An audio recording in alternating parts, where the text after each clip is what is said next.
and welcome. I'm Jeremy Olivier, and here's what happened this week. Taiwan's exports hit an all-time monthly high of nearly $44 billion in August. That's largely thanks to growing demand for the high-end chips powering artificial intelligence.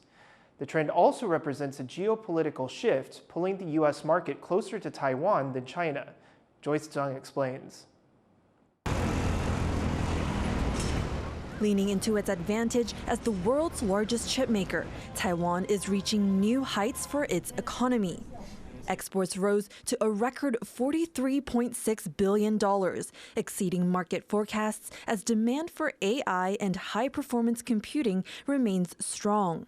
Breaking it down by country, a new record was also set in exports to the U.S.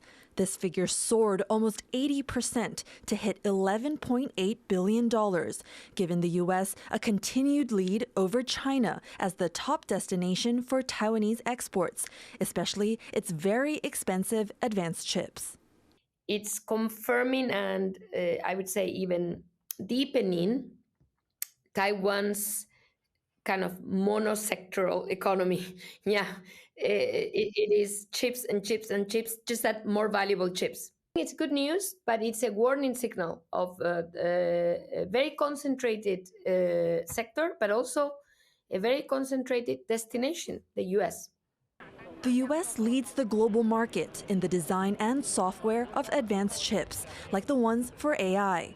With giants like NVIDIA, AMD, and major consumer electronics brands like Apple that just revealed its latest iPhone equipped with new AI capabilities, the U.S. is the main initiator behind this boom. These are all customers of TSMC, which is reporting an August revenue boost of 33%, hitting $7.8 billion. The scale of this is clear in Taiwan's export numbers, namely in this category, automatic data processing machinery. It's a broad category within computers, but it includes things like central processing units and helps computers process more things at a faster pace. And this is the hardware AI demands. Taiwan's exports to the U.S. in this category in August dwarfs the amount that went to China at $5.9 billion versus a mere $39 million. Some economists are concerned that Taiwan may be putting all of its eggs into the AI basket, a hot sector for now, but one that has yet to stand the test of time. Eason Chen and Joyce Sen for TaiwanPlus. The government is reacting with suspicion to China's sudden lifting of a ban on Taiwanese pomelos. President Lai Ching-te says there are hidden motives behind the move and that it won't lead to greater trust with Beijing. John Van Trieste has this report. For these farmers, recent news out of Beijing is cause for celebration. China is partly lifting an import ban on pomelos from Taiwan. The large citrus fruit is a favorite in both China and Taiwan as summer turns to autumn. Before the ban, China was Taiwan's biggest market, buying several thousand tons of the fruit every year. The sudden ban in 2022, supposedly due to pesticides and quarantine issues, left farmers with a ruinous glut.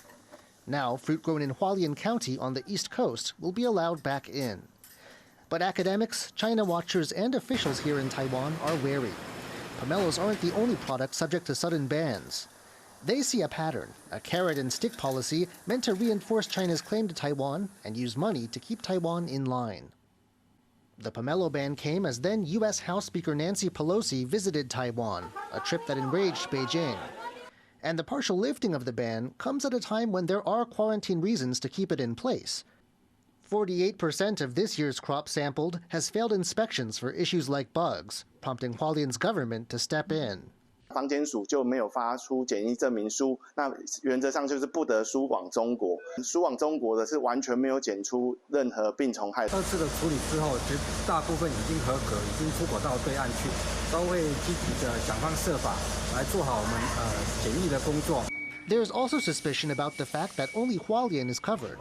Unlike the other major growing region in the south, Hualien's a stronghold for the KMT, a party China's been willing to sit down with in the past. Fu Kunqi, a big KMT figure from Hualien, even visited Beijing earlier this year. President Lai Ching-te is among those with suspicions. He told a meeting of his Democratic Progressive Party that China made the announcement unilaterally. He says Beijing bypassed the platform for talks about quarantine issues and didn't consult or tell Taiwan in advance. 中国利用特殊化经贸往来作为分化台湾的工具，反而不利于建立台海的往来互信以及促进区域的稳定繁荣。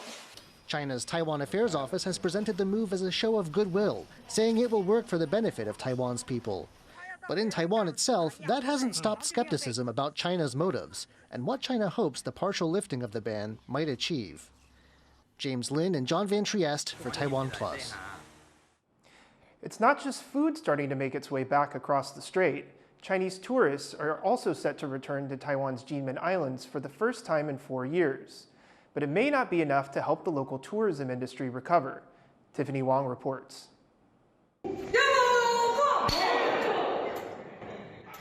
Guns like these can be found throughout Taiwan's Kinmen County, a reminder of past conflict with China, and now also popular tourist attractions. But for years, this island county has been missing one notable group of visitors, people from China. The COVID pandemic and tensions between Taipei and Beijing have kept cross-strait tourism shut down here since 2020, but that's about to change. Kinmen is set to welcome back tourists from China's Fujian province on September 18th, pending approval by Taiwanese authorities. That's after Beijing dropped travel restrictions following pleas from local Kinmen officials. 都乐观其成，希望大陆的居民赶快到金门来。全方面的准备都必须做好的，所以我们这方面也都非常努力。 Kinmen is only 3 kilometers away from China's shores, but for such a short journey, the distance has seemed insurmountable in recent years. It was only in March that Taiwan allowed group tours to China again, seeing around 100,000 outbound travelers before reinstating the ban just 3 months later, due to Beijing's refusal to reciprocate. 我们的开放作为是比他们大得多。今年以来到8月份就13.8万的团客，大陆到台湾来的团客是0。 China resumed group tours to Taiwan's Matsu Islands in June, but only saw 7 travelers. Kinmen is eager to get more Chinese tourists, who made up 40% of the county's tourism before the pandemic.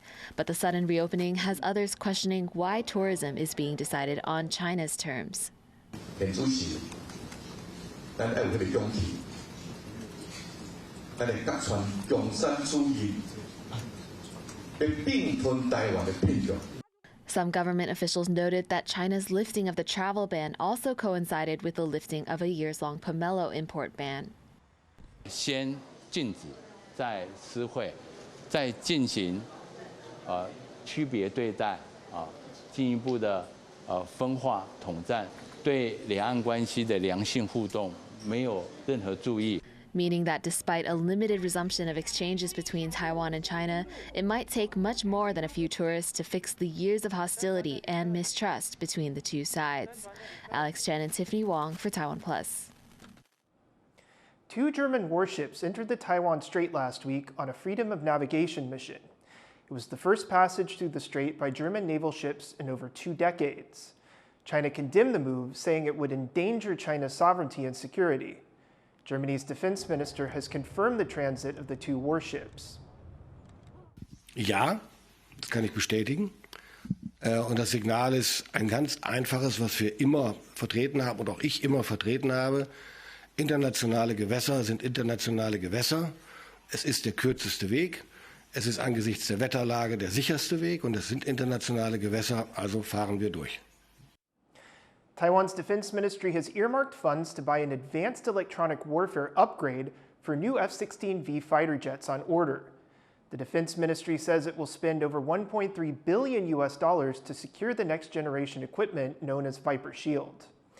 US-based manufacturer L3 Harris describes the system as a virtual electronic shield with offensive electronic warfare capabilities.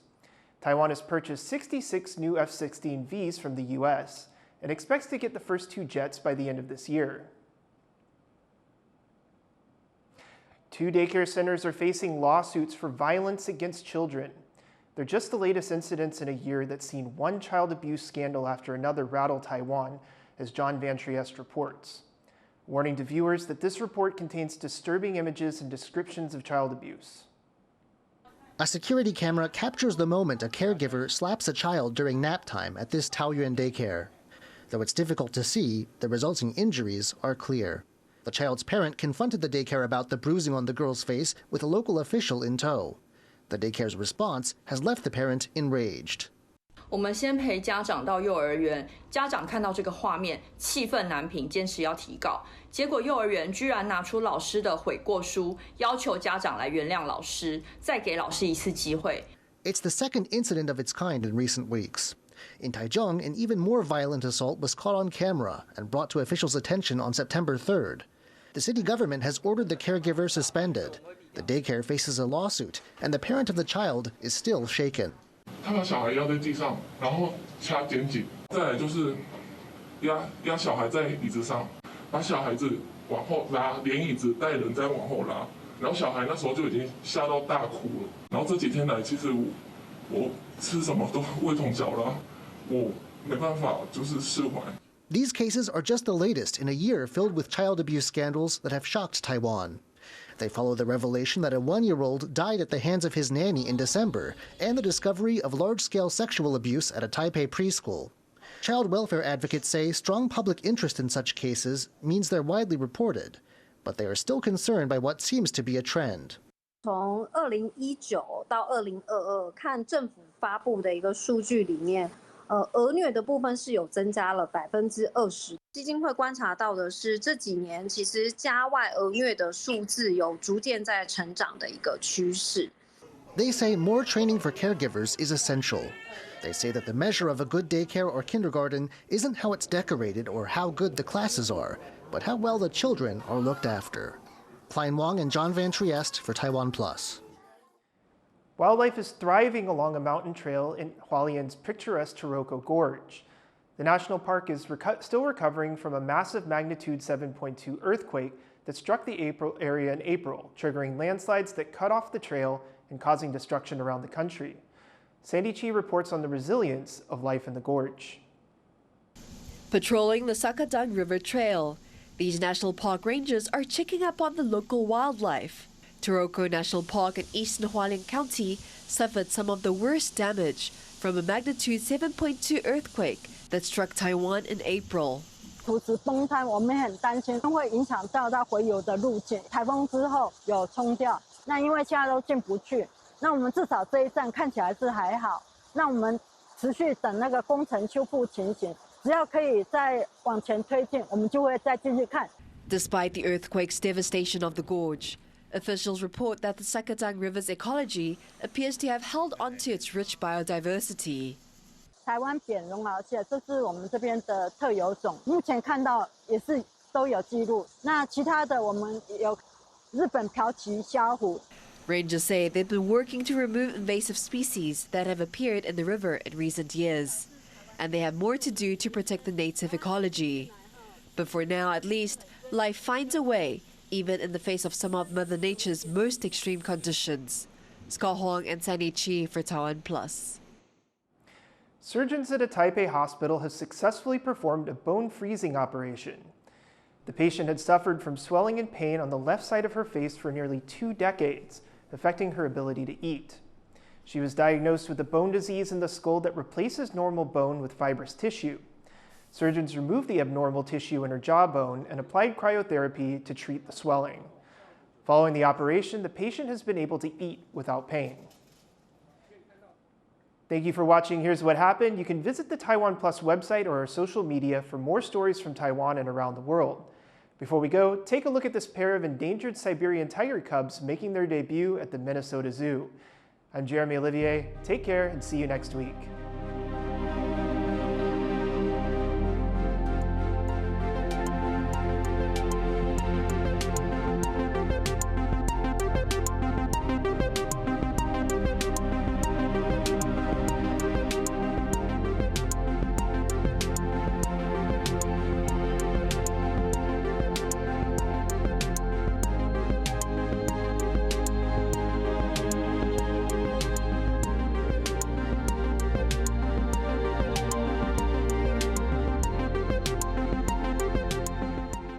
For more stories from Taiwan and around the world, download the TaiwanPlus app.